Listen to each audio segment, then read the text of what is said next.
I'm Max. I'm Max Diekoff. I've been at Naughty Dog for about 2 years. I joined about a year before we shipped The Last of Us. And I started off on Thug AI before going on to the Ellie AI, which I would love to present to you today and show you our reasoning behind Ellie and the systems we used and the general mindset we got into. I hope it's interesting, and I hope you love it. Incidentally, the previous slide's meant to animate. It looks really cool, but I'm sorry.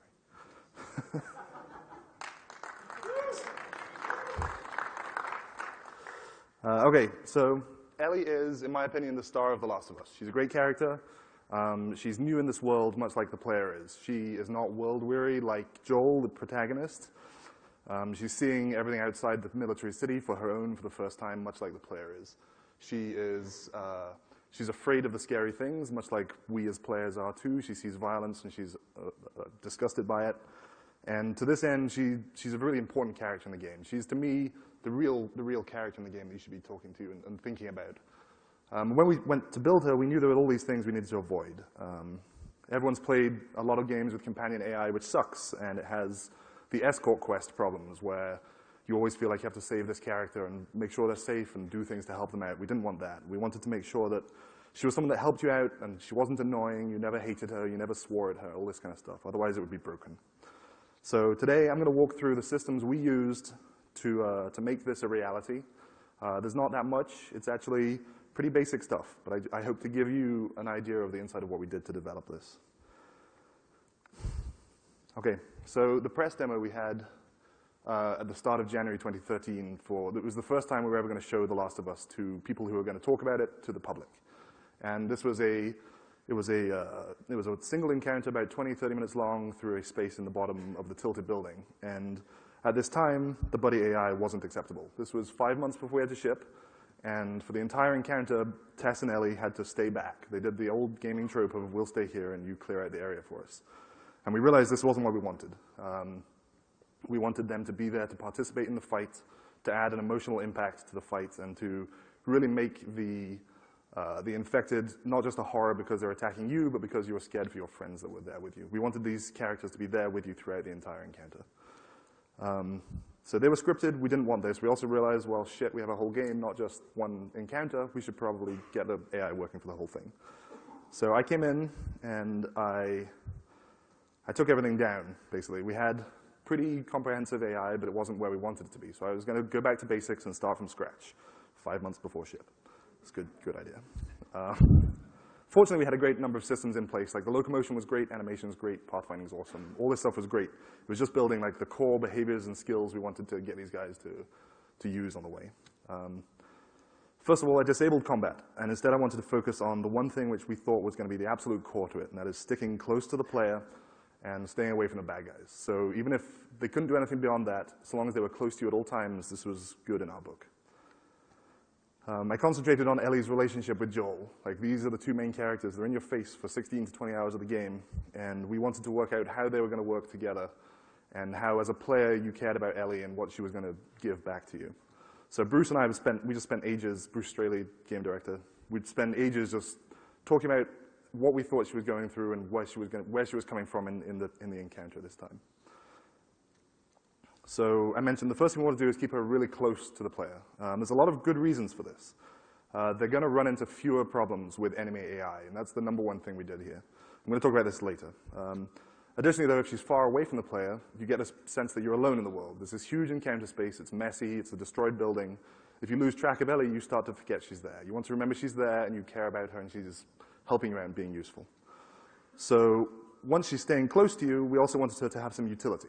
So if she's just staying close to you, she's going to be an escort quest. It's the WoW thing where you're walking through a forest and you get attacked periodically, and you've just got to keep walking on with this character following you. And if she has utility, she does stuff, you're going to care about her even more. Jeez. Beyond this, we then wanted to make her interesting. So even if she's fighting and all this kind of stuff, she's got to be an interesting character. So we created a huge suite of ambient animations for her to play, non-combat conversation tracks, and a load of combat vocalizations which progress throughout the duration of the game. There's also a bullet point here, which I should have made much bigger. We also really wanted to not cheat. It was always one of our driving things. We didn't want to cheat in this game. The player is in this world, he's grounded, he has a set of rules to adhere to, and we really wanted Ellie to adhere to the same rules, and we wanted to increase her believability and by not cheating. Like, if we start bouncing her around and teleporting and doing all this stuff, she's an unbelievable character. We wanted her to be there the whole time, realistically. So first up, we're going to talk about following the player, how we did this. It says in my notes how we did it enjoyably. I don't see why that makes sense. So there's a lot of reasons keeping her close to the player. So primarily, if she is on the same space as the player, she is by definition no more stupid than the player. So if the player gets in trouble, then he's never going to blame this on Ellie. If she gets seen, he's being seen too. They're in the same damn space. So if she is as close to you as possible, if she's just a couple of meters away from you and she gets seen, the player is going to attribute this failure to himself, not to Ellie. This was really key to us. We wanted never anything to be blamed on Ellie, always on the player. Additionally, if she's close, she can act as a really good dialogue input to you. I'm going to cover this pretty detailedly later, but she can trigger dialogue based on the situation the two of you are in, like where your location is. If it's unsafe, she can tell you to move, etc. And there's actually a couple of sequences in the game where she's no longer there. And because of this, when she's no longer there, you feel left out. You feel like some of your skills are no longer available, and you feel a bit more alone in the world, which really helps. I mean, it changes up the style of the gameplay. It also helps build the relationship with Ellie. So when she's returned to you, you think, holy shit, I'm glad she's back. So we're going to jump straight into one of the small technical things I have. It's basically how we went into the following. So we set up a follow region around the player. So the player is just a point in space with a navigation polys on. We data define these regions around him. It's basically a wide arc behind, in front, beside, whatever, with some set of parameters saying how wide it is, how long it is, and then some additional movement parameters we threw into it, like how quickly they should move there, how much history they should have to stay in the same kind of location.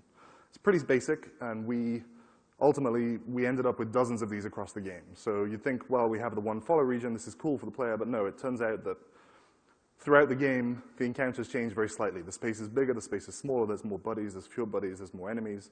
And to this end, we had to like tighten the regions for every single encounter we were in. So once we have this follow region set up, we use raycasts. And we fire out a fan of raycasts through this region, figure out intelligent places to stand, make sure they're not going to look stupid. And then once we've done that, we rate, sort, and pick one of them to go to. So here's a little animation, ISO standard player character.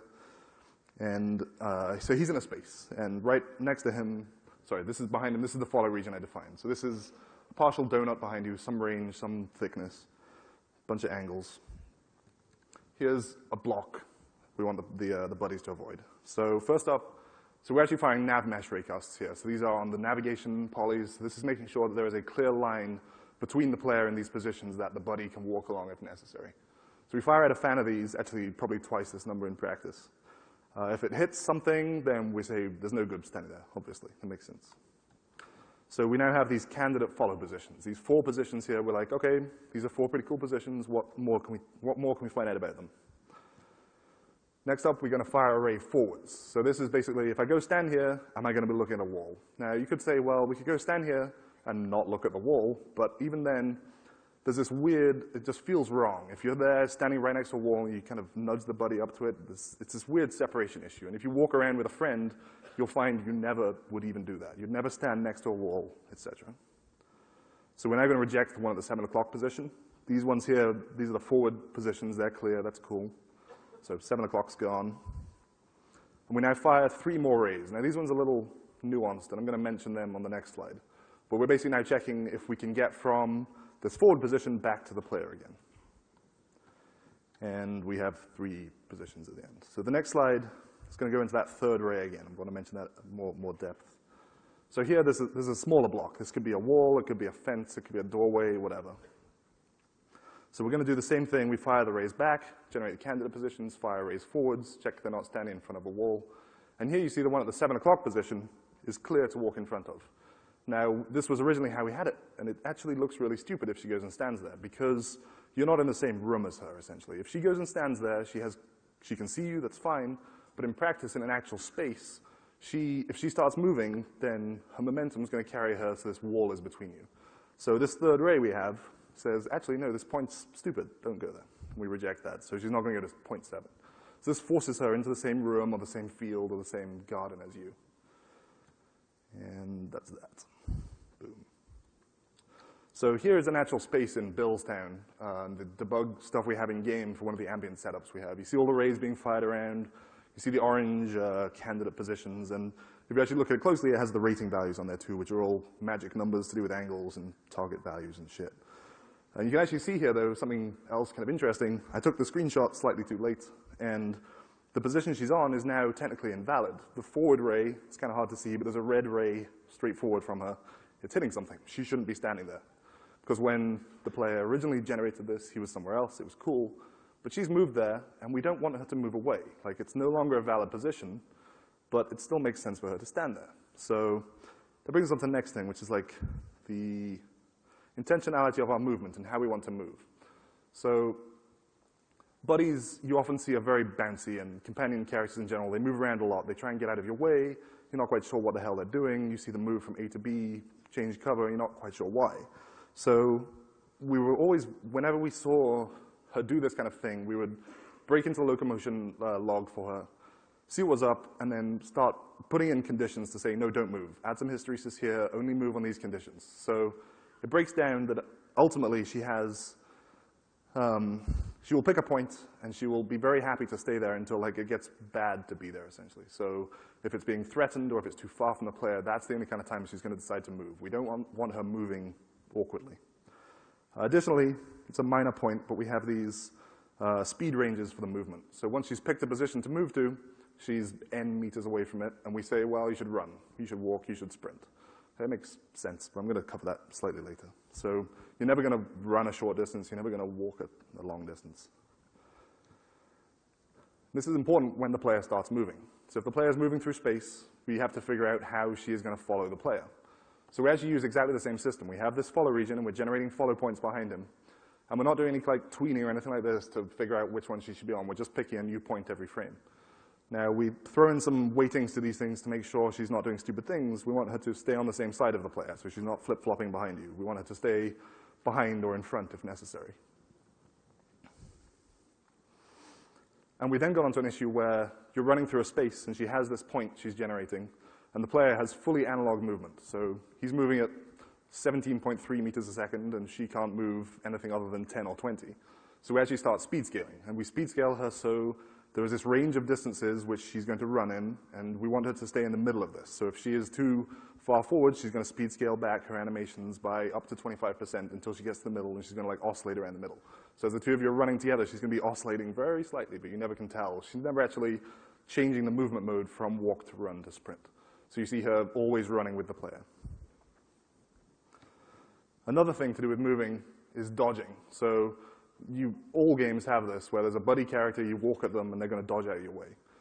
We had this, and we decided we didn't really like it, because in practice, if you and your friend are standing in a room and you start walking at them, they're going to think you're an asshole. So in fact, what happens in reality is you walk around them. So there's two of you, you walk around them. And you notice players will actually do the same thing. They will inherently start walking around the buddy instead of straight at them.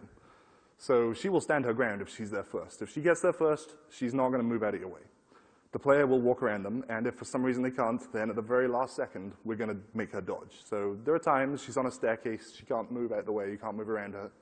She's going to dodge out of the way. We start firing pathfinding raycasts again. We try and go sideways, we try and go away from the player, and then finally towards the player. And then, very importantly, we also complain about it at the end. So you've just pushed her, and she does a little reaction thing, and she says, hey, get out of my way, or something much more girly. All right. I mentioned cheating as well. Now, you could say, well, Max, you want them to follow closely, just teleport them. Well, no, we don't want to do that. It's the obvious solution, but there's a lot of reasons not to. And funnily, the first reason for it came from our sound guys. I think it was Phil Kovacs. He was like, well, if they teleport, you're not going to hear their footsteps anymore. And this, to me, it made perfect sense. But most people here probably don't play the games with sound turned on. And it's true. If they're 20 meters away and then they're suddenly 10 meters away from you, the footsteps change completely. We can't really blend that very nicely. So that was number one reason for not teleporting. Number two is it's just fucking weird. Like, you're looking one direction, and she's over here, and you move around a little bit, and suddenly she's over there, and it just feels uncanny. You can do as many cool conditions as you want to, but it's always a little weird that they've moved.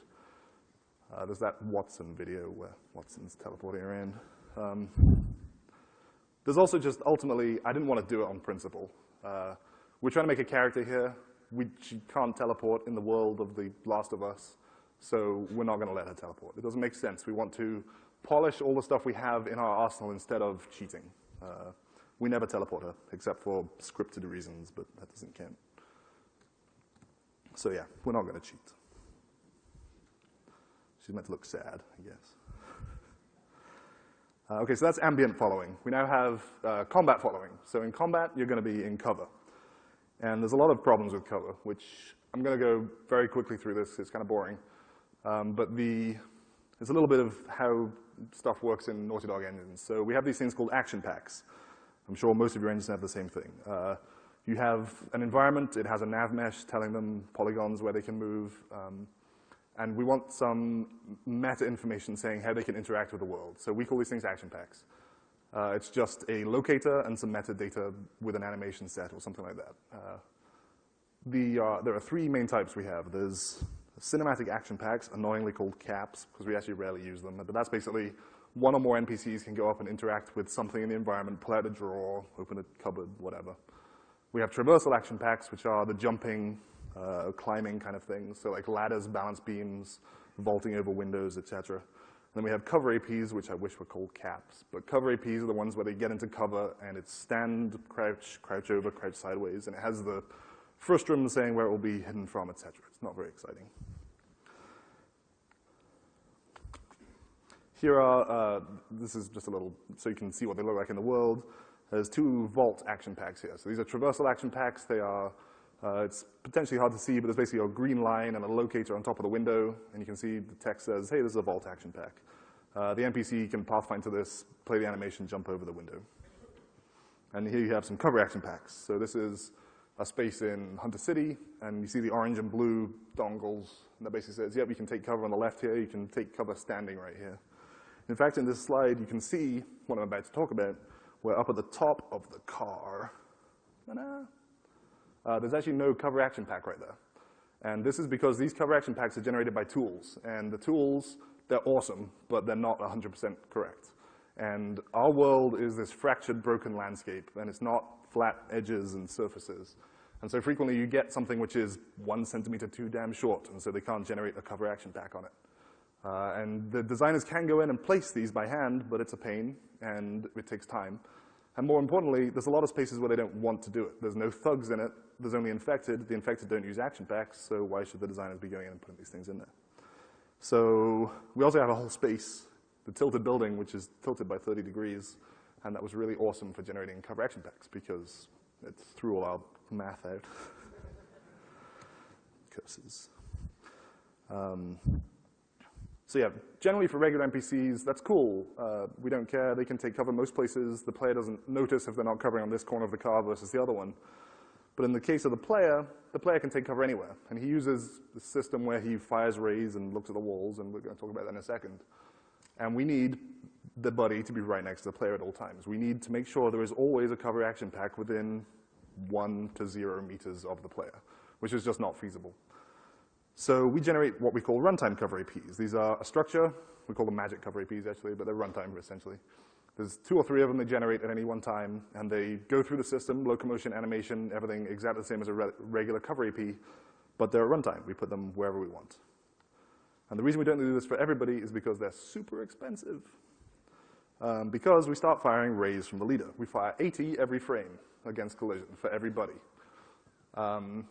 And this is actually kind of what the leader does, the leader being the player, but he does it at different ranges and stuff. So first up, we go and fire this ring of rays around the player at crouch height. This is trying to find collision geometry nearest, which we could potentially hide against. We also gather these things called cover edges in the world. So cover edges are generated by the tools, and they're actually ultimately what are used to generate cover APs. And they're basically along the edge in the world, which we think there is a wall above. And they're very finicky as well. But now if we combine the two, we have this really cool data structure which covers the whole world, hopefully. Little procedural cover generation animation. So ISO standard player character, little wall on the left. We're going to fire out, this is only 20 rays, I think we fire 80 ultimately. Fire out these rays, see where we hit. We get some hits, and we notice, we sort of group them into different colors here, but we group them into different surfaces based on the angle, the height, we don't actually have the surface information, and we also don't care about the surface information. This could be two non-uniform surfaces, but we kind of want to unify them into one surface here. We group them up, and we say, hey, this is an edge. Maybe Ellie could take cover on this edge. Now, because of the fun with angles and rays, obviously you actually get pretty bad coverage the first time, but we're doing this every damn frame. So the next frame, you move a little bit, and you get better coverage. And we store all this over time, and build up this picture around the world. So now we have all these procedural cover edges. We go and rate them based on a bunch of classes like too far from the leader, the threat distances, the dots to targets, etc. Basically seeing, can this edge be seen by, or potentially seen by an enemy? We don't actually fire rays to the edge. That would be really expensive.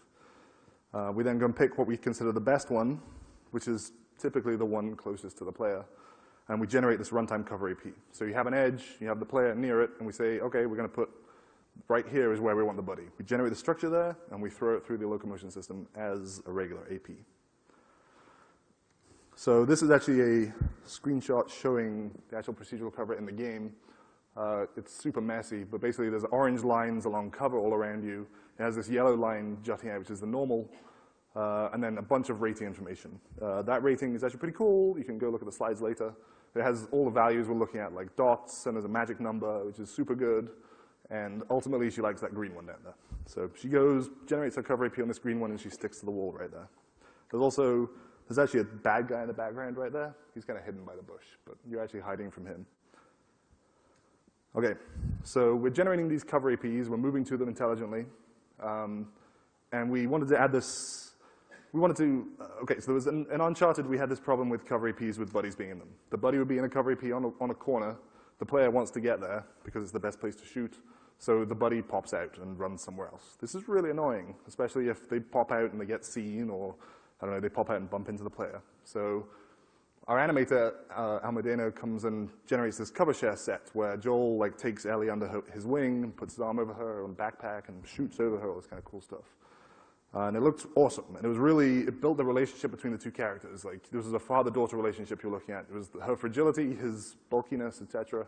And she just hid under there. It was awesome. And because of an awesome bug I wrote, at one point she actually entered cover through Joel, which was pretty cool. But we realized it looked good, apart from the clipping. And so we modified the animation set and had it so she actually would open up. Joel would open up and let her in, which meant that now, suddenly, we could just generate a cover AP exactly where the player is. So at all times, we can just put a cover AP on the player and have Ellie go to that place, this was perfect. You are now on the same spot as Ellie. She's no more stupid than the player is. Boom. Cover share. Yeah, I love that shot. So, also, once she's snuggled under your arm, we open up additional dialogue if she's within a meter of you. So she can actually say things like, she can notice that you've almost been seen by some bad guys and say, hey, Joel, we should move from here. Or if a clicker just looked over and almost caught the two of you but didn't quite get it, she can go, holy shit, that was close. And this little vocalizations in the world really help build the connection between the two of you on this bit of cover. Okay, so we know how they're going to follow us. We know how they're going to stay close to us in combat and out of combat. The next thing is to actually get them useful in combat. At this point, we had the buddy following the players around. This was maybe 2-3 weeks into our development of this thing. The buddies were following the player around. They were staying in cover, but they were pretty useless in the world. They weren't shooting anybody. They weren't doing anything like that. So we're going to focus again on Ellie, but this is applicable to all the buddies we were working on. So number one, we wanted them to support the player rather than go off and do their own fighting. The first part of our combat was actually have them do whatever the hell they want and use the same skills and behaviors as the thug AI did. It was pretty cool, and they would go and fight. But we realized that it didn't make sense because the player's off doing his own thing, and Tess is off murderizing all these guys in the corner, which changed the makeup of the encounter. There were 10 guys, she kills 4 of them, it's a different encounter suddenly. We also didn't want to have the we'll wait here for you. We wanted them always with you doing stuff.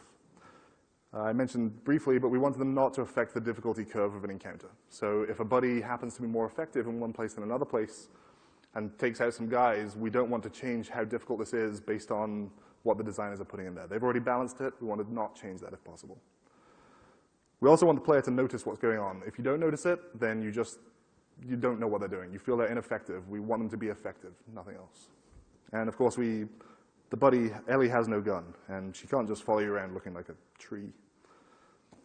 So the first thing we did in our E3 2013-2012 gameplay trailer, there's this moment where Ellie throws a brick at a thug, and she says, "Hey, asshole," and it knocks him out. And the crowd cheered, so we were like, okay, we should put that back in. That's pretty cool. So it's actually really easy to do, and the implementation was very simple. The animation was there, we had the movement and the vocalizations, but all we needed to do was figure out when to do it. And when to do it, and a couple of details. So first of all, we originally also had her going around picking up bottles and bricks. And this was kind of cool, and she would hunt them down and like TK her arm to them, or whatever, IK her arm and pick them up and throw them. But the player never noticed this. So we actually have her magic bottles out of nowhere and just throw them. Number two is when to do it. And the important thing about when to do it is we wanted her to be saving the player. And we need to figure out when it is that she's saving the player. So this is one time we kind of cheat a little bit. But it's basically we hook into the enemy perception system. And we figure out, are they about to see the player? Like, are they in skills which I'm trying to uncover the player? Is their perception in the right kind of direction?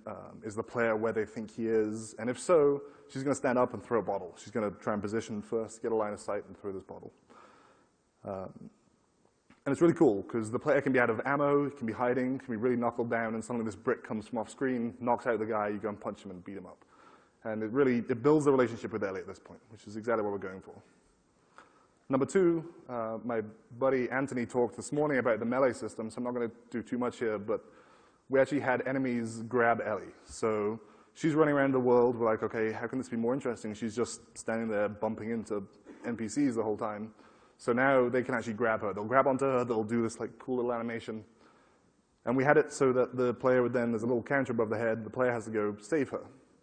And this was terrible, because you're there fighting your own thing, and suddenly this timer appears for no reason of your own fault, and you have to run across the level, save her, and punch the guy, and then well, that was pointless, I'm doing my own fight.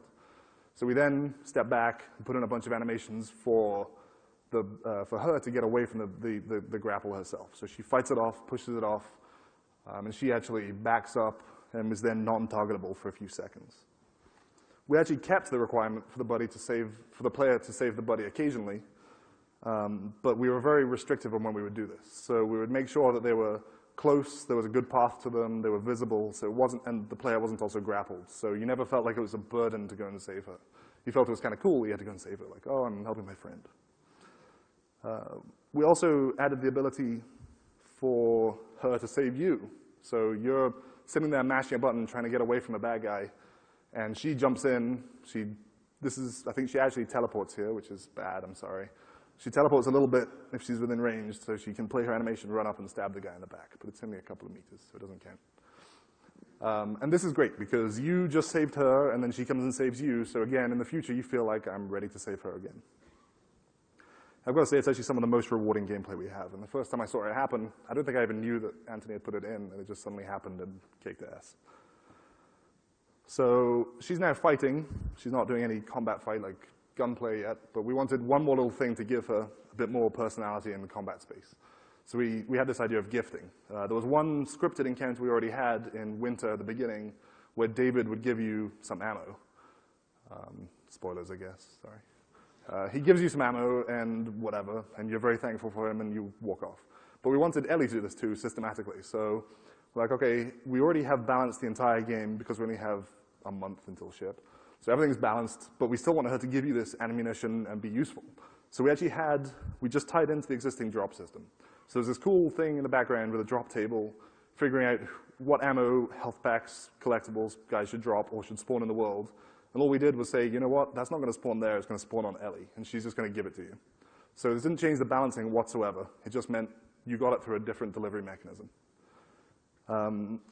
We also made sure that she didn't do it too often. The very first time we checked this in, I accidentally forgot to turn on a timer, and it was the day before playtest. So the first playtest, there was a dude playing through this one space.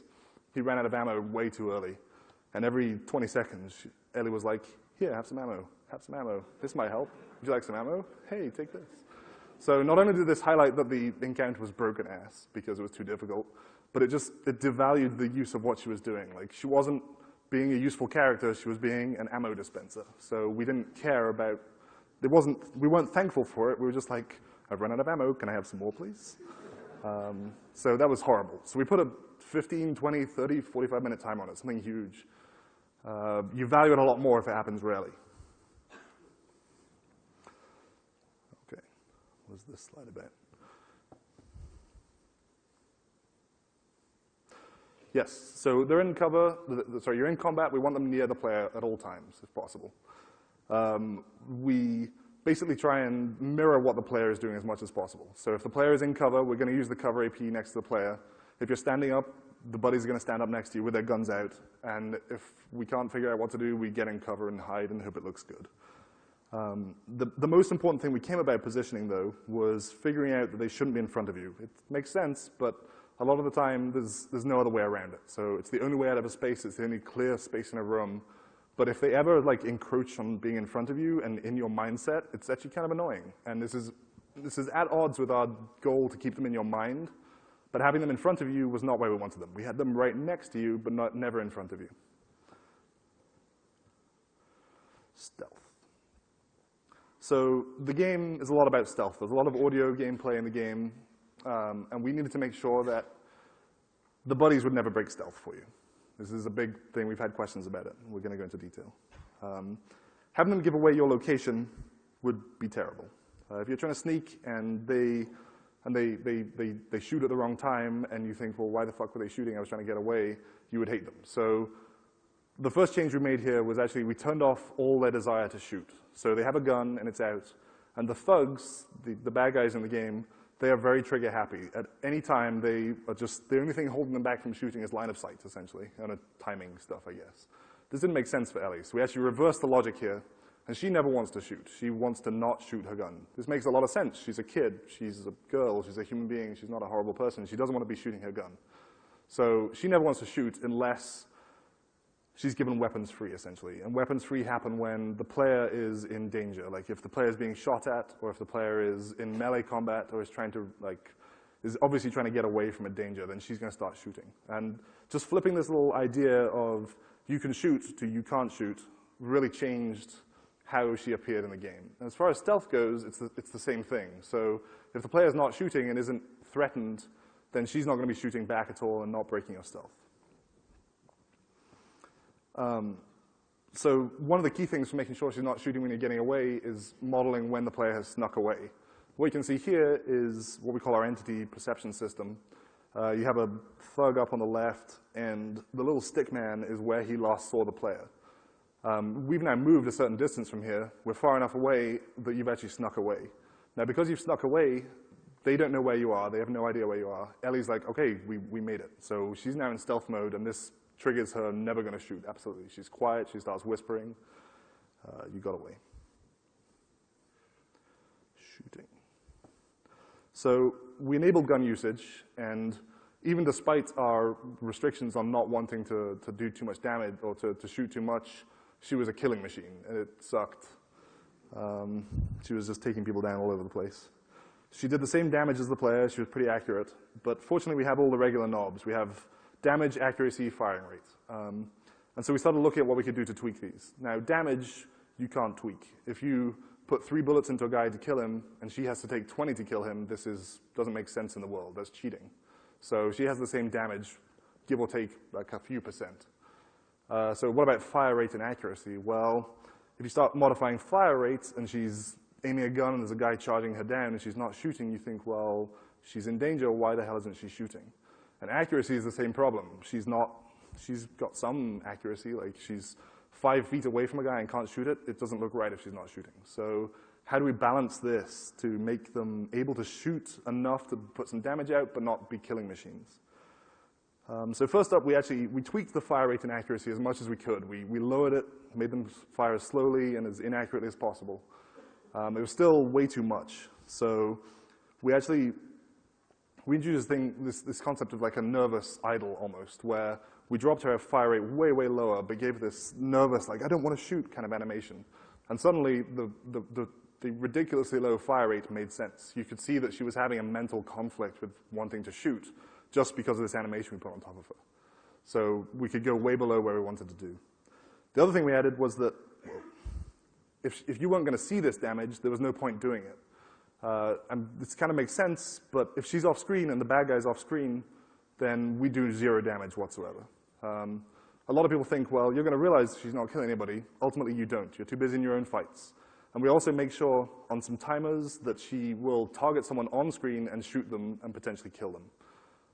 So if she's off screen, she's going to be shooting bullets, being pretty accurate. You're going to hear the body impacts. You're going to hear her saying, "Take that, motherfucker." But she's not actually killing anybody. She's not changing the makeup of the encounter. She's not making things easier or harder for you. But then we have this timer to make sure she occasionally does go back on screen and do something, so she's not seeming ineffective. Then, I think I talked about that already. So we spent a lot of time just reviewing the playtest data, basically. Bruce and I were looking at it. And we realized there were some problems where the difficulty of an encounter would vary based on nothing that we couldn't discern what the problem was. There would be the same number of dudes with the player and a buddy with the same firing rates, just in 2 different spaces. And what it breaks down to is it's a continuous game. It's not this binary problem. Their size of spaces are different. They're better at taking cover. They are further away, so the shots are less damaging. So what it broke down to, unfortunately, was Bruce and me walking through all the game, looking at playtest details and tweaking the fire rates and damage just for every single encounter. There is no way I can overstate how much tuning is important to this game. We spent probably 1 month of the 4.5 months doing actual code, and then the rest of it tuning. Just tweaking values, looking at shit, looking at playtest results, and making sure it was right for every single space. So targeting, this is a little side note here, I guess. Originally, we have this really cool and intelligent targeting system with a couple of dozen, 3 dozen values for who we should be targeting, like the distance, a stickiness value, a dog pile value, I don't know, how handsome they are value. And what it would boil down to was they were breaking up, and the 3 on Ellie and 3 on the player, and it kind of sucked. So what we broke it down to was we got rid of all this, and everyone targets the player. Until we feel there's a bit too many, and then 1 guy will target a buddy, and then maybe 1 other guy. But most people just stick on the player. Now, this actually works better than you might think because you're all next to each other anyway. So the buddy's right next to you. All the bullets are coming in your general direction. But it's player-centric. They're not distracting themselves. They're not going off and getting the buddies. It's all on the player.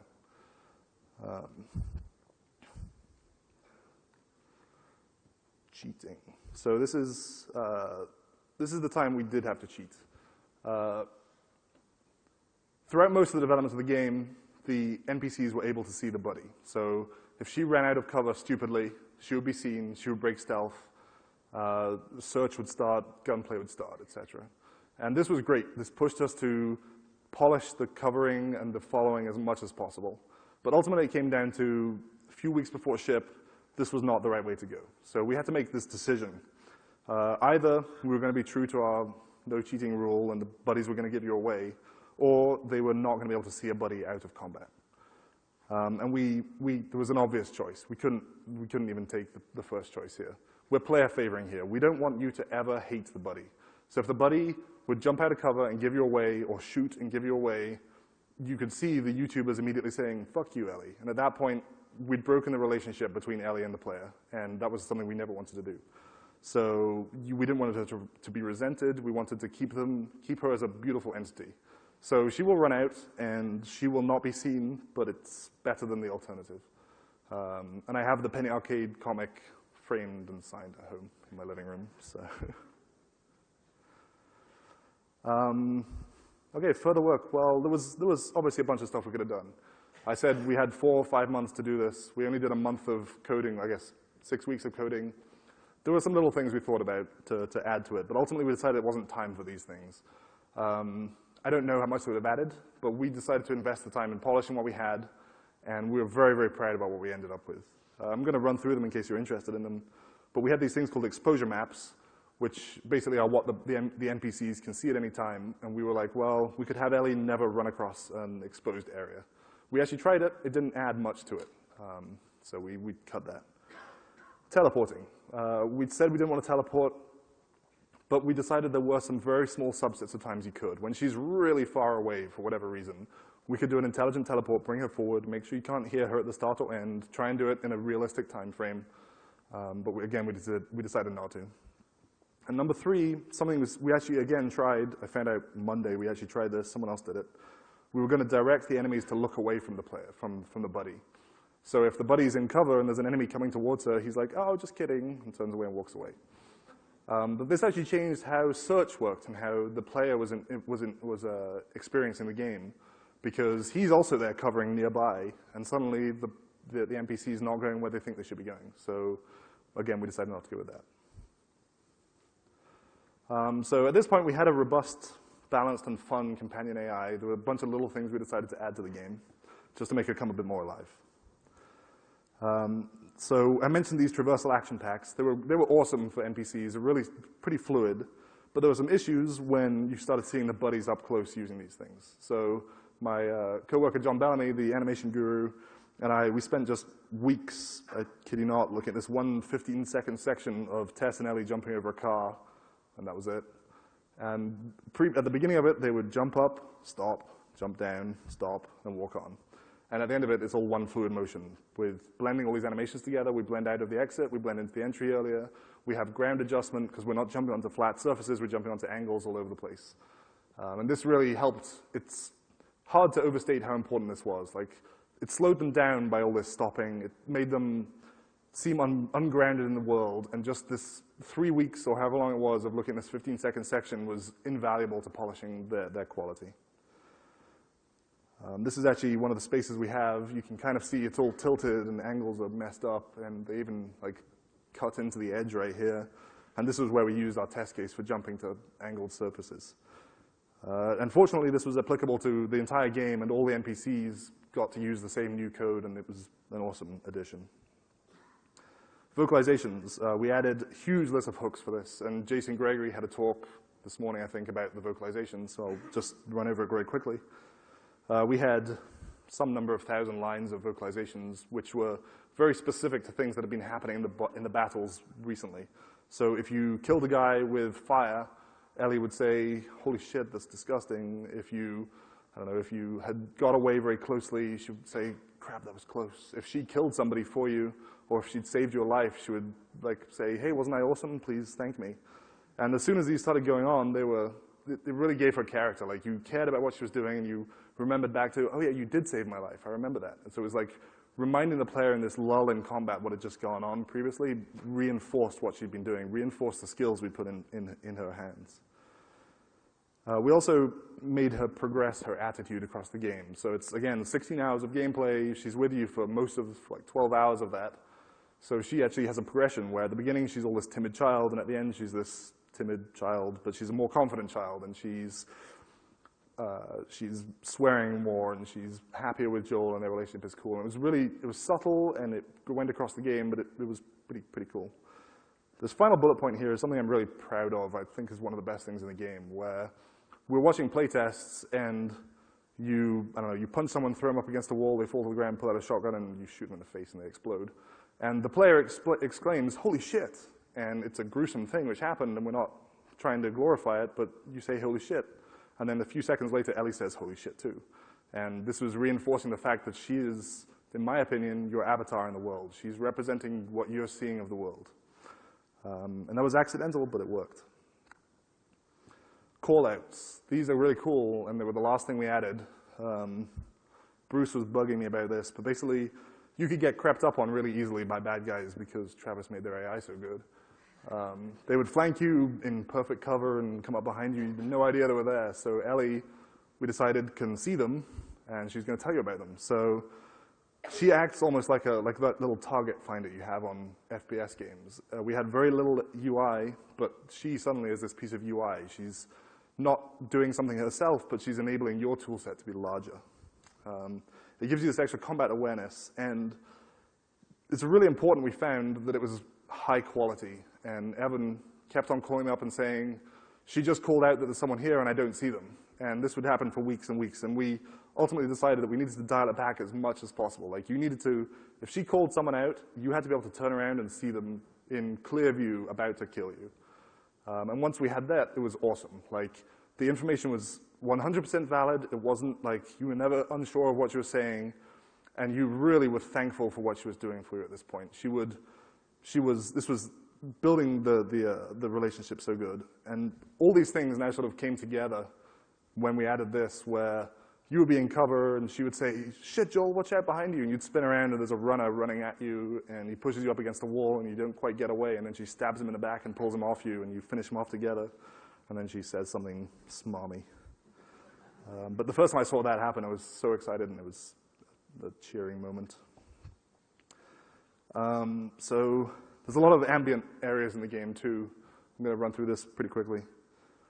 There are lots of scripted dialogue stuff, but we also had our animators came up with a bunch of idle animations like fixing the hair and fixing her shoes, and she has a knife she cleans. And as soon as these came online, like we went from being this static character in the world to being someone who, even though there was only a few dozen, if that, animations, she suddenly was being a real character in the world.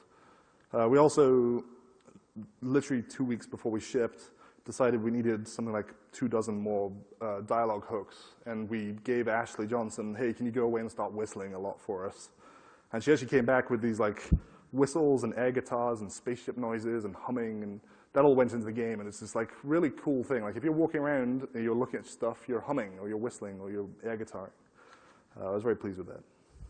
And it took like 2 weeks, if that, to implement, record all this stuff, and it added a huge amount of feel to the game. So another ambient thing we added was this explore idea, where the player has a huge space to explore. The buddies don't just want to stand in the corner playing idle animations. They look kind of bored. So I whipped up this thing. I'll do the next slide. It's called Explore. It's pretty simple. You just scatter points across the world and say, "Hey, explore with these." They could be cinematic action packs. They could be looking points to look at, points of interest. They could be things with scripts on to go and do them. And all the buddies were just like, "Oh, cool, we're going to go explore." They'd walk around and explore for you. The designers really love this. If you want to make your designers happy, put this in your game. They went away and filled the whole world with it. This is a teeny little thing. A lot of people forget looking, and you have a head, and they'll look at stuff which they're scripted to look at, but it's kind of boring. So we added very simple looking. We decided to look at movement. Like if you're a human being, you look at movement. I look at the guy walking past there right now. So we decided if a player is moving near you or another buddy or another character is moving, she's going to look at them, just very briefly. So if you come to a stop, she'll look at you and then look back at what she was looking at before. If you walk past in the distance, she's going to glance at you and look past it. And this gives a lot of just believability to what she's doing in the world. We also then overlay a little figure of 8 sort of gaze onto it, just to make it a bit less static. I think this is finally. We have a lot of multiple buddies in the game. There's one area we have 3 buddies. There's Sam, Henry, and Ellie all following you. It's surprisingly easy, actually. The way the follow system was set up, we actually had Sam following Henry, or possibly the other way around. I get them confused. And Ellie following the player, and then Sam or Henry following the player. So it was this like chain of people following each other. And this was one other small place where we cheated, where if one buddy's blocking another one, after some amount of time, we turn off the nav blocker on them. And basically, they can clip through their navigation very briefly.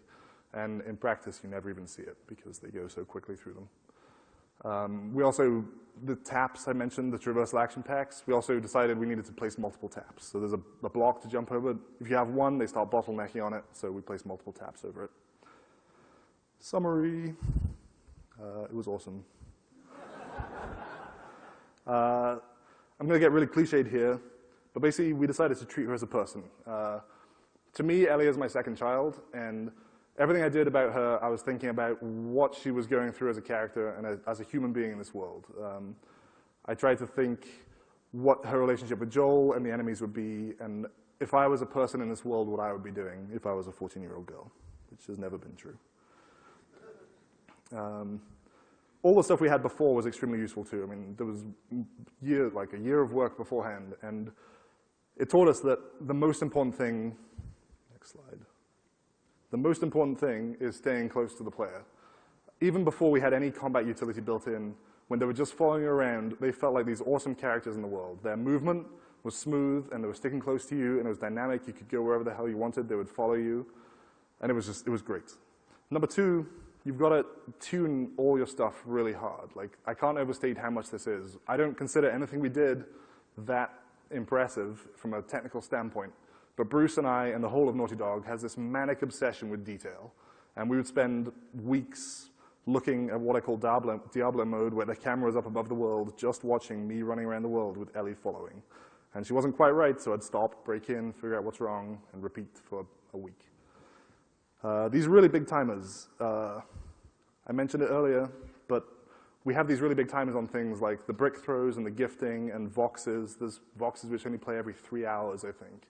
It's a 16-hour game. If she saves you from a grapple, stabs someone in the back, pulls them off you, and she does it once in the whole game, you're going to remember the shit out of that moment and tell all your friends about it, and it's going to be amazing. If she does it all the time, it devalues its case completely. And there was the big decision, avoid breaking stealth. We're making a game here. We want realism as much as possible. We don't want to make it not fun for the player. It was the hardest decision we had to make for the game, but it was the right one to do. At the end, there's a ton of other talks which you missed or didn't miss about RAI and graphics and stuff. They will be on the web soon, I'm sure. There was design, art, all that junk. It was great. Questions? Anybody?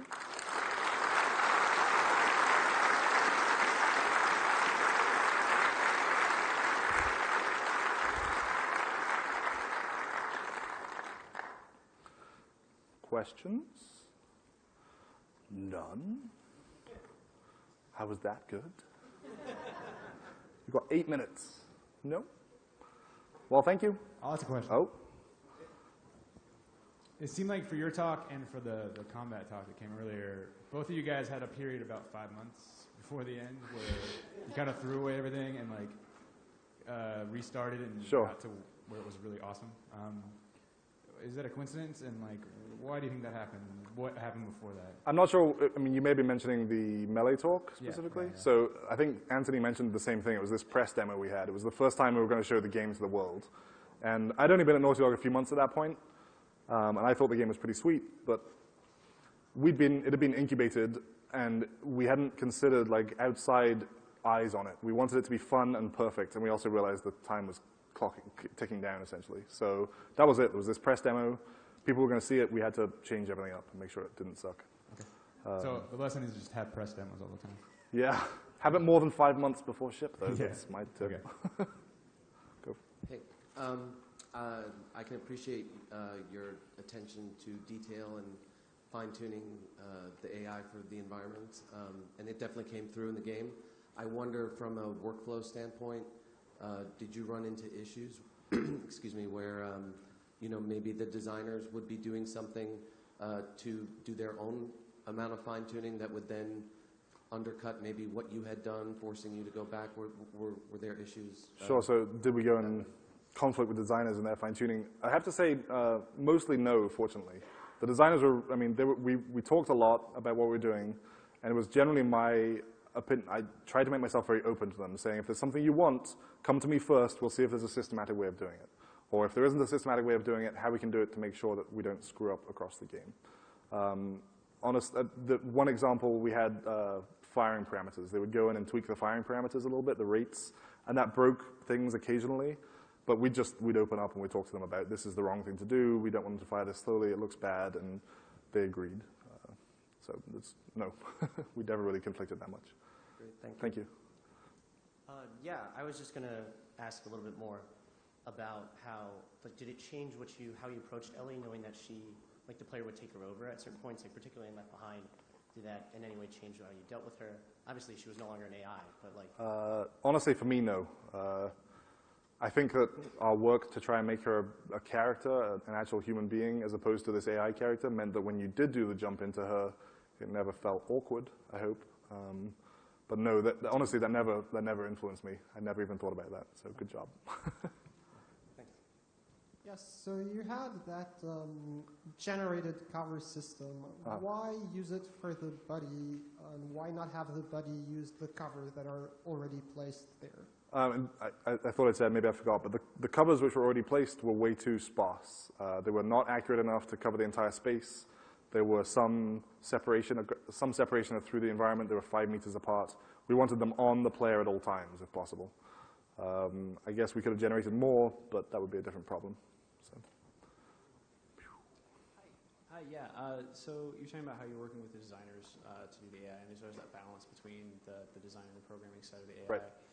How did you kind of, in the end, was it more of an emergent AI system that came, or a designed AI system that came out like in real time? That's a great question. Is it designed or emergent AI system? I hope it's both. I mean, Bruce and I certainly designed a lot of it. He's the game director. He would come by my desk every day, and we talk about things we wanted Ellie to be doing or that he'd seen happen badly. And we would sit down with little blocks, and we'd walk around together through a room and try and design what we're doing. But at the same time, when things worked perfectly and worked together, it was absolutely emergent. And the sort of things where she would brick someone who was about to hit you from behind and then warn about them, and you'd spin around and kill them, we didn't design for that. Like, that was, I guess we designed with the hope that that would happen, but it was never intentional. So it was absolutely emergent. Thank you.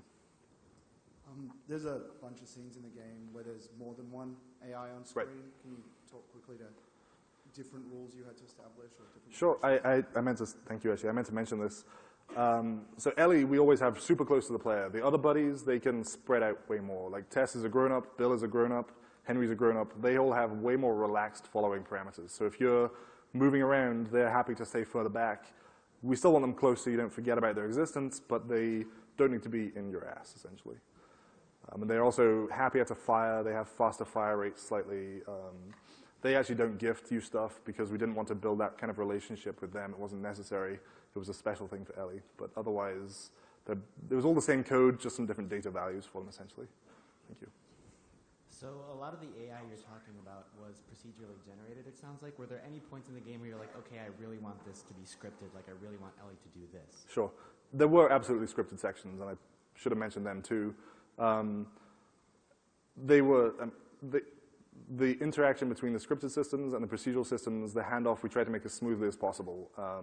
There are certainly some bits where she needs to be in a very specific location or looking at something or saying stuff, and the designer would just say, hey, I need her right here, turn off her brain for a little bit, do some scripted movement.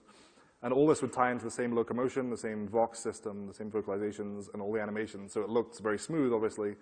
And again, I mentioned before, if they haven't had a requirement, they're like, hey, we want to do this special thing, I would try and do it systematically first. So the explore thing I mentioned, we had a designer who'd set up an explore section with thousands of lines of script, and ultimately I was like, I can do it for you in a day, and put it in there, and it was used across the entire game by everybody. So Cool, thanks. that guy was first. Hi, Hi. Ryan Miller. I wanted to ask you, because you're aiming to make her so human-like, was there ever a moment that it crossed this boundary where you actually started to, like, this one defining moment where you're like, oh my God, she's human-like? Like, you had an emotional reaction to it, and you kind of realized, oh my gosh, she's human. As far as I'm concerned, she was always human. I think that when she started looking really human was when she was reliably following. Like, she wasn't even vocalizing or shooting. It was, we had her reliably with you, believably moving through the environment and trying to avoid the bad guys. That, to me, was when, it wasn't an emotional moment, but to me, she felt real at that point. So, definitely. Thank you, Max. Thank you. I have two questions. First one is about cinematic kills in a previous talk. You may only have one question. Okay. In that case, this is the right question. You have multiple positions where the camera could possibly be in a cinematic Sure. kill. Would they be invalidated if Ellie was taking the place of one of them? And also, did you have any special rule where she wasn't moving in a cinematic kill because she could possibly invalidate more than one position? Sure. So actually, spoilers, we actually hide everybody when the cinematic kill happens. You mean when the player's having his neck munched by someone? Mm-hmm. Yeah, all the other NPCs are hidden at this point.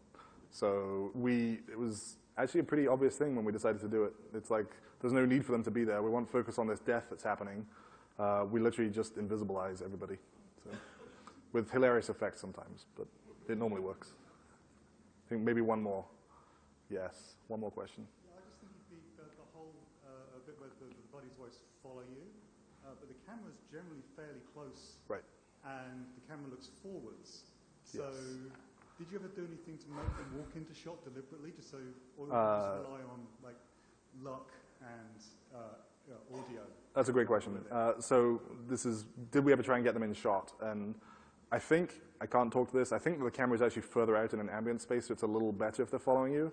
But we actually did spend some time iterating on what we call the lead behavior instead of a follow one, where the buddy would be given this goal essentially to get to in the world, and the follow region would then be sort of in front of the player leading you in that direction instead. And I mentioned briefly, like, we didn't want her in front of you. It was good for thematic reasons, so she is there so you remember her, but it's bad because she's in your way. Like, you're the one exploring the space. You're the one that wants to be moving through and leading the party, essentially. And I guess also she's a little kid, and walking through an abandoned town with zombies and she's point kind of makes no sense. But we absolutely tried it. It didn't work for us. So thanks. We good? Thank you.